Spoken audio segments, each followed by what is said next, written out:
everyone, and welcome. Thank you for joining us. I'm Cindy Walker. I lead product marketing for Project Scarlet. Today, I'm going to be joined by Phil Spencer, our head of Xbox, Liz Hamrin, head of platform engineering and hardware, and Sarah Bond, who's head of our Xbox partnerships and ecosystem. We're going to start with Phil. Welcome, Phil. Thanks, Cindy. It's great to be here. As we've worked together over the past few years on a lot of big projects, E3 and trying to get some of our big events off the ground, we've had the opportunity to kind of watch the Xbox story arc really start from, what I would clearly define as a long-term strategic vision, play the games that you want with the people that you want on the devices that you want. And lately, as we've referred to it as our Xbox vision, it definitely doesn't feel like it's a vision. It definitely is starting to feel like it's becoming our actual reality. Yeah, absolutely. This feels like a year, as you say, where the vision that we've worked on for so long, you see it in real products. And that's an exciting time. That journey from vision to reality isn't always a direct path. We're taking feedback, we're learning, we're listening. But it's been nice over the years to be able to set that vision as a team and see so many proof points of that vision. 5 years ago, we sat down and we said, what role should Microsoft play in the gaming business? As Xbox, what can we do? We centered on this idea, as you know, of putting the player at the center of the decisions and really trying to think about the friction that gets created in some of the traditions of the gaming business. And can we break some of those, really freeing up the player to, as you say, play the games that they want with the people they want on the devices that they want to play.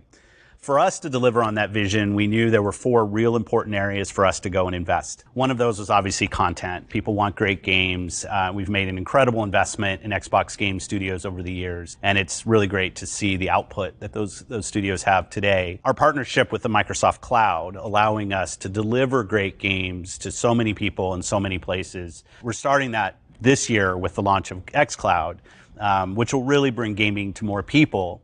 And then as we looked at gamers and how they build their library, we thought there was an interesting opportunity for us to bring something else to market, and Game Pass. And we're having incredible success with Game Pass right now, not just from the millions and millions of subscribers, people playing so many different games, but also creators who now see this as a great avenue to build new games, new genres, new franchises, and get access to all of these millions of players who will go and try games. And we're long on Game Pass. It's a huge part of what we're doing at Xbox. But obviously for us, the console is the foundation of what we're going to go do. We thought it was really important in the Scarlet generation that we had a real vision for what we wanted to do with our next generation consoles, and it's exciting to be here today to get to talk about it. Well, and as we kind of talked about earlier, this vision started years ago, so we were able actually to use some of our Generation 8 hardware to learn and test areas that we wanted to get better at or wanted to really inform our Project Scarlet generation.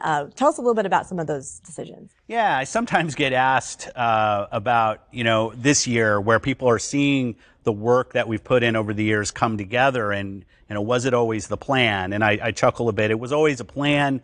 Though, as we said, sometimes that plan has learnings and some changes. But if you think back to Generation 8, which is what we call the Xbox One generation, when we started on this vision, we knew that we had an opportunity with Xbox One to test some of our assumptions. Could we ship multiple Xbox Ones that have different performance profiles but are able to play all of the games that were launched on Xbox One? Could we bring your previous generations of games to Xbox One through our backward compatibility program? And when we do that, can we actually use the power of the console to deliver the best version of those games? The team has done incredible work there. It's just great to see how many of your best games today are running on Xbox One X. And these were really important learnings for us. The ability to deliver Xbox One X in the low profile that it has, just small console, very quiet, and delivering true 4K gaming for people. Another important thing as we rolled into Generation 9, which for us is Project Scarlet. And I get asked sometimes about the code names and people trying to decipher what our code names mean. For us, Project Scarlet was the name of the generation, because we knew we were going to be doing multiple things in Generation 9 in Project Scarlet. We knew we were going to deliver more than one console to the home, which is what we're here to talk about today. But we also knew we were going to be delivering blades into our Azure data centers, versions of an Xbox that fit into a data center, allowing people to stream games from the cloud to so many different locations. We also have our development kit, which I say is kind of the unsung hero of the generation, because that's the thing that developers are using right now to go build the next generation of games that everybody wants to go play. So for us, Project Scarlet was the code name. And there were some real investments that we wanted to make, that we wanted to go across all of Project Scarlet. Our work with AMD on the SoC to really beef up not only the GPU, which we've made tremendous advancements in, but also the CPU, so that today, when you see incredible looking games, and they'll continue to get better, now we're starting to feel games that they feel as good as they look, with things like 120 frames per second, variable refresh rate, giving developers real tools to tune the latency and the experience. People are going to play games on Scarlet that are going to feel like no other game that they've ever played on console. We're also building a consistent development kit across the console. So as a developer, I can build one version of my games and I get access to the full Project Scarlet kind of install base of players, and it really unlocks a lot of potential for the developers. For console players, I'm confident our next generation of hardware will be the best way to play all of your games this year and in the years ahead. The only next generation consoles backed by an ecosystem that gives you access to more games when and where you want to play them. The only next generation consoles with next gen performance, speed, and compatibility, accessible to everyone. And as people know, accessibility has been a really important thing for us. And price matters in accessible.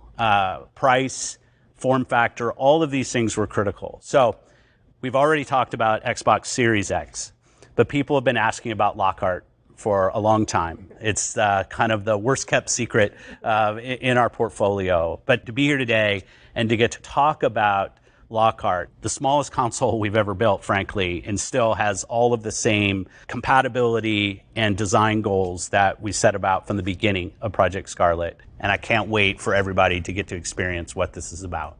So let's take a look at the Xbox Series S.